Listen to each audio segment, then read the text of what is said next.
रात के 12 बज चुके थे और मैं बेडरूम में बैठी बेचैनी से अपने पति का इंतज़ार कर रही थी।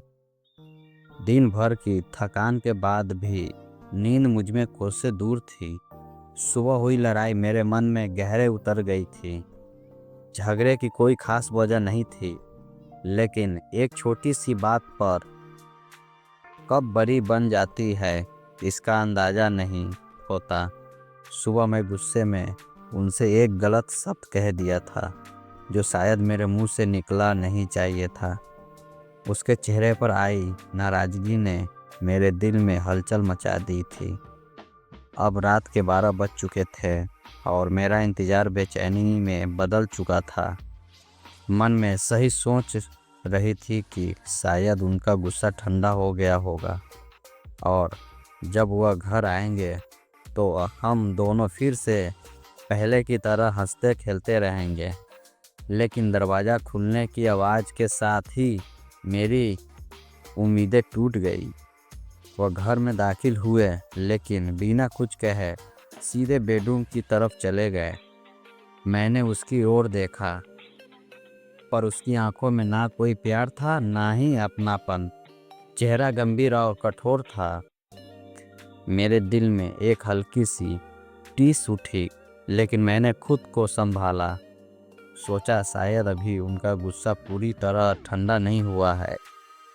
मैंने देखा कि वह चुपचाप अलमारी से एक अलग गद्दा निकाल रहे थे। पहले तो मुझे समझ नहीं आया कि वह क्या कर रहे हैं, लेकिन जब उन्होंने उसे ज़मीन पर बिछाकर सोने का इंतज़ाम किया तो मेरी आंखों में आंसू आ गए।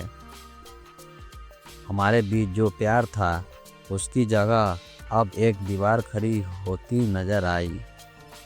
हम दोनों एक ही पलंग पर सोते थे, लेकिन उस रात उन्होंने मुझसे दूरी बनाने का फैसला किया। वह बिना मेरी तरफ देखे नीचे गद्दे पर लेट गए।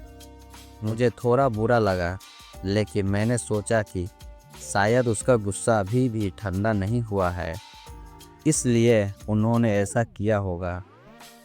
मैंने इस बात को जैसे तैसे सहन किया और सोने की कोशिश करने लगी।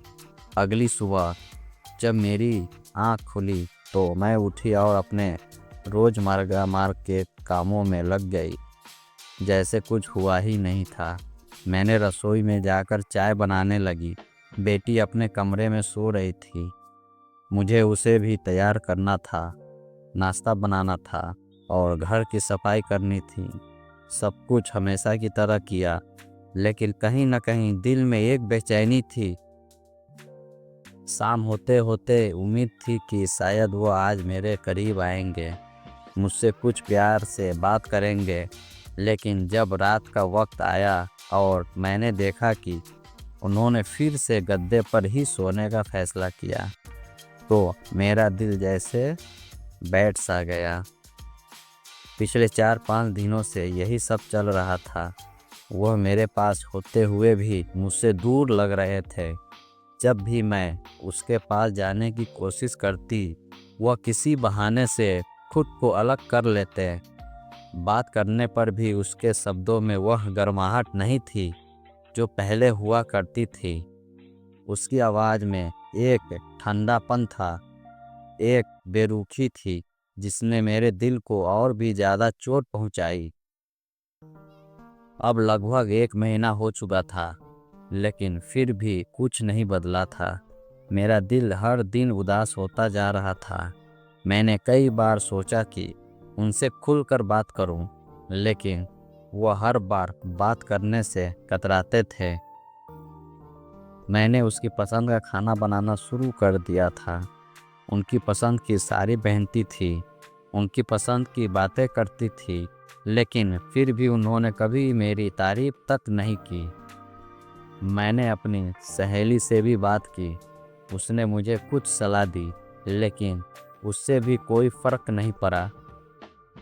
मेरे मन में कई सवाल उठने लगे थे। क्या वह अब मुझसे प्यार नहीं करते? क्या वह मेरे साथ नहीं रहना चाहते? क्या मैंने इतनी बड़ी गलती कर दी थी कि वह मुझसे बात नहीं करना चाहते? इन सवालों ने मेरे मन में झकझोर कर दिया था। खेत में काम और ठंडी रात की घटना।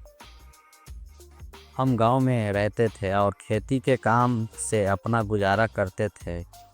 सुबह सुबह सारे काम निपटाकर हम खेत में चले जाते थे।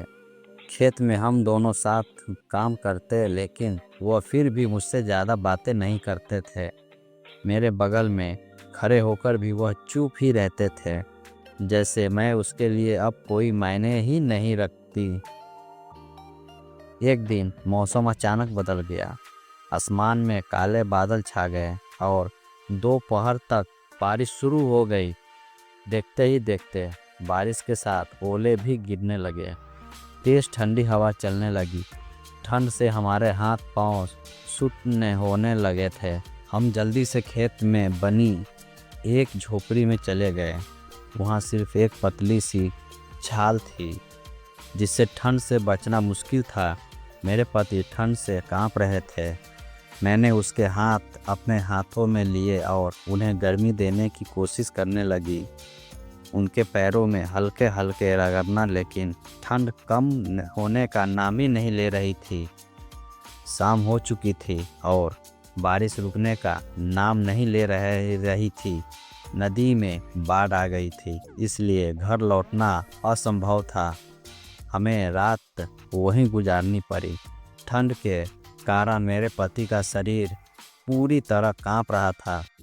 मैंने उन्हें अपने करीब किया और अपनी गर्मी से उसे राहत देने की कोशिश की। रात बहुत ठंडी थी। मैंने महसूस किया कि अगर हमने खुद को गर्म नहीं रखा तो ठंड हमें बीमार कर देगी। मैंने उन्हें कसकर पकड़ लिया ताकि हमारे शरीर की गर्मी हमें बचा सके। धीरे धीरे उन्होंने भी मुझे गले लगा लिया।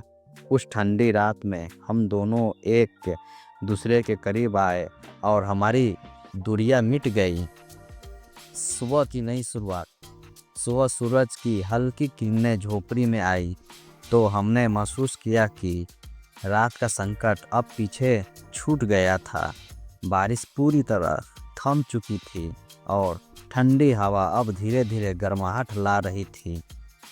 जब मेरे पति जागे तो उन्होंने मेरा हाथ थाम लिया और कहा, अगर तुमने कल रात अपना पत्नी धर्म नहीं निभाया होता तो शायद हम दोनों ठंड से मर गए होते।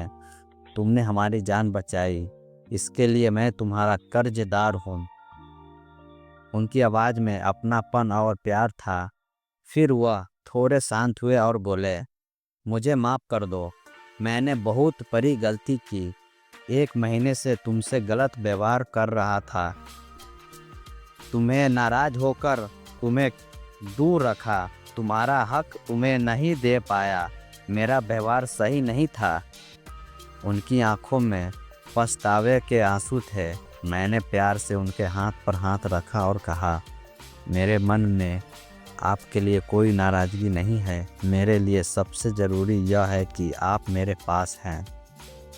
उन्होंने मुझे गले लगाया और धीरे से मेरे माथे पर किस कर लिया, मानो सारी दुनिया और गलतफहमियों ख़त्म हो गई।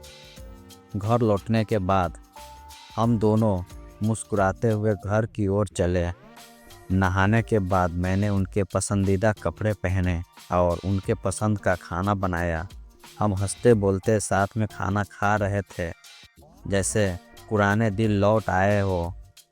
सीख, रिश्ते हमारे जीवन का सबसे महत्वपूर्ण हिस्सा होते हैं, चाहे वो पति पत्नी का हो, दोस्ती का हो या परिवार का। इनकी बुनियाद प्यार, विश्वास और देखभाल पर टिकी होती थी। जब भी किसी रिश्ते में समस्या आए तो उसे सुलझाने के लिए बातचीत और समझदारी सबसे ज़रूरी होती है। एक छोटी सी गलतफहमी भी रिश्तों को दूर कर सकती है, लेकिन प्यार और अपनापन उन्हें फिर से जोड़ सकता है।